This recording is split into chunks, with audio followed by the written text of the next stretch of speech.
Hey guys, it's Traveling Tuesdays. Today we are driving a 2019 Grand Cherokee.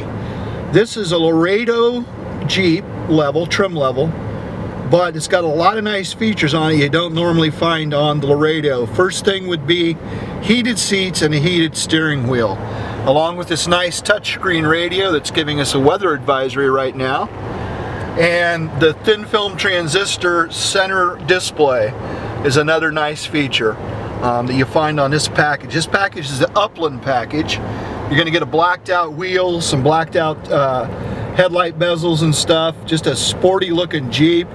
And like I said, these extra features only come on the Upland package. It also has remote start and a power tailgate, which is really nice for those busy moms that have armful of kids and bags to put in the back.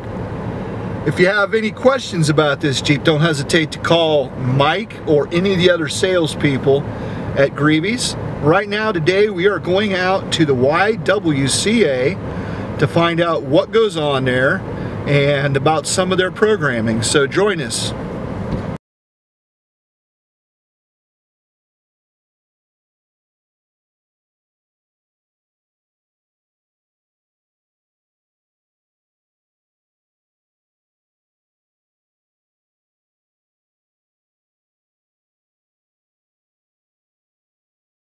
Hey guys, we're on Traveling Tuesdays now. Today we are speaking with Kim Loddick, Director, I believe is the proper title, of the Van Wert County YWCA. Just here to find a few things out about what's going on at the YW and hopefully find out some things you didn't already know and maybe reinforce some of the things you did. But before we get into that, Kim, I just want to ask you a little bit about your background. Yeah. How did you come to, was this a goal of yours or something you kind of became a goal, or how did you end up here? Yeah, I've always had, you know, ever since I was a little girl, I've always had a personal connection to the YWCA. I took swim lessons up here. I actually took dance classes up on the second floor years and years ago. And then through the years of being involved in different activities through high school, volunteering up here at particular days, they would do kind of fun days. Through my kids coming here, they had done piano up here at one time. So always had that connection personally with the YWCA, and just really have loved this building and the mission of what the YWCA entails. Through my personal career of kind of exploring, you know, the ins and out of, you know, what do you want to do in life and what do you do with your, you know, education, and where do you see yourself fit. I had looked at this a few years ago, just didn't work in the cards, and then when the position came available, as of, you know, well, 4 years ago, I had a couple people really just kind of chat with me, I think you'd be good at that, go for it, and I did, and, you know, the rest is history, and so here I am, yeah. So how long have you been here then? I've been here a little over 3 years. Really? Yeah. Jeez. Yeah, I know. Time flies. When you're having fun, yes. Good thing I didn't say the new director. Yeah, no, yeah, I know. I'd have made myself look bad. Well, you know, I've got, I remember coming here when we used to have a junior choir at our church. Yeah. And once a month during the winter, we would come here and roller skate. Yes, yes. You know, and that was the only roller skating I had ever done, you know, so.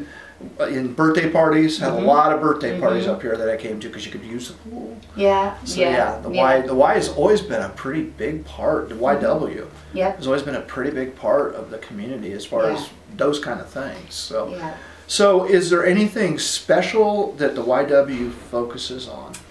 I mean, absolutely. We like to consider ourselves one of the, you know, we are at the forefront within the community of providing many social services within our community, looking at our mission of eliminating racism, empowering women, and promoting peace, justice, freedom, and dignity for all. Really, it's a bold mission and very powerful that we live out, at least we try to live it out through many of our programs and services. So, you know, we're always at that you'll notice this now, kind of more involved in social matters as well. And that kind of bleeds through our national level of where we're coming to, and really trying to be advocates for our mission, for the services that we do provide, kind of moving forward. So, you know, and going back to, as you talked about, the, you know, like coming up here for choir and pool, and as I said, for swim lessons and stuff, when George Marsh founded the YWCA, his main goal was to make this a place for women and girls who lived on the farm to come to the city life, right?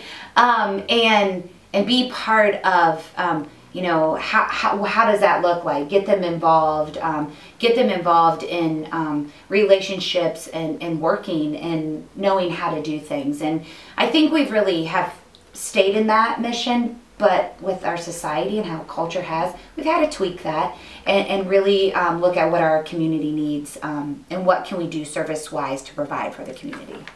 Okay. Kind of rambled on. That's right.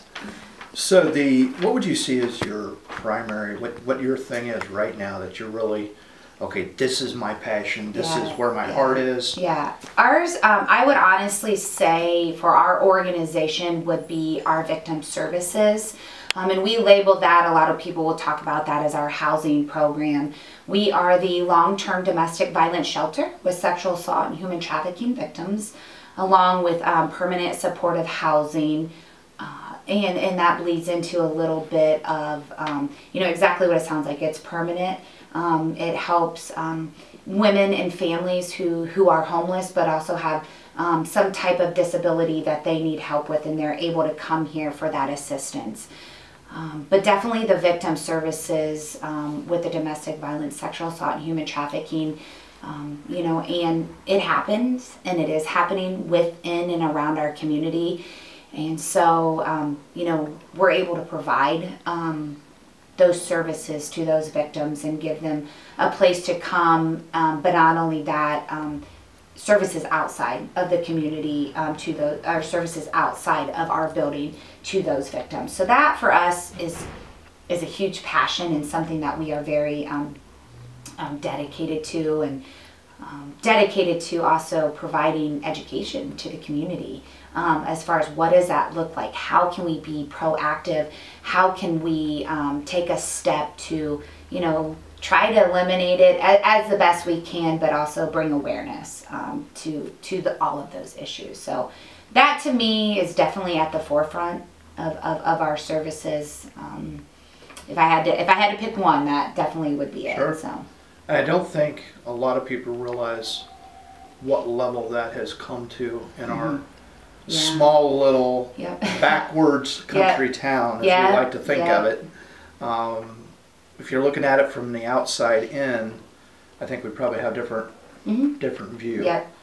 So I can definitely see the need. I'm with United Way Board, and we see this stuff all the time. I'm looking through these programs, and I'm like, why do we need that? And then you read what's going on, and it's like, holy Toledo. You know, you're very, very sheltered here and don't realize a lot of times.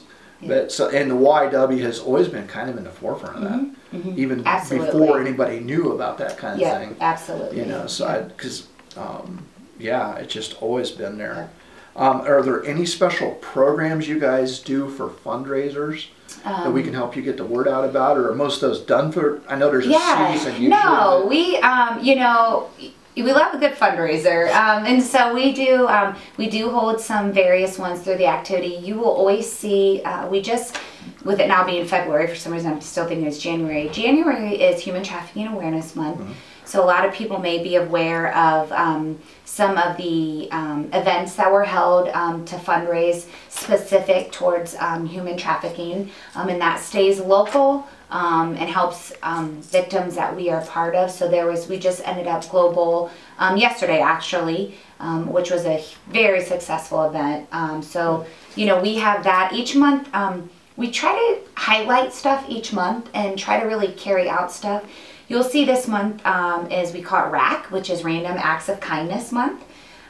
So we have a week that you may see us popping up and giving some treats to people and kind of just thanking people for their service and thanking the community for what you do, big or small. But just that kindness really matters in moving that forward. This month is Black History Month.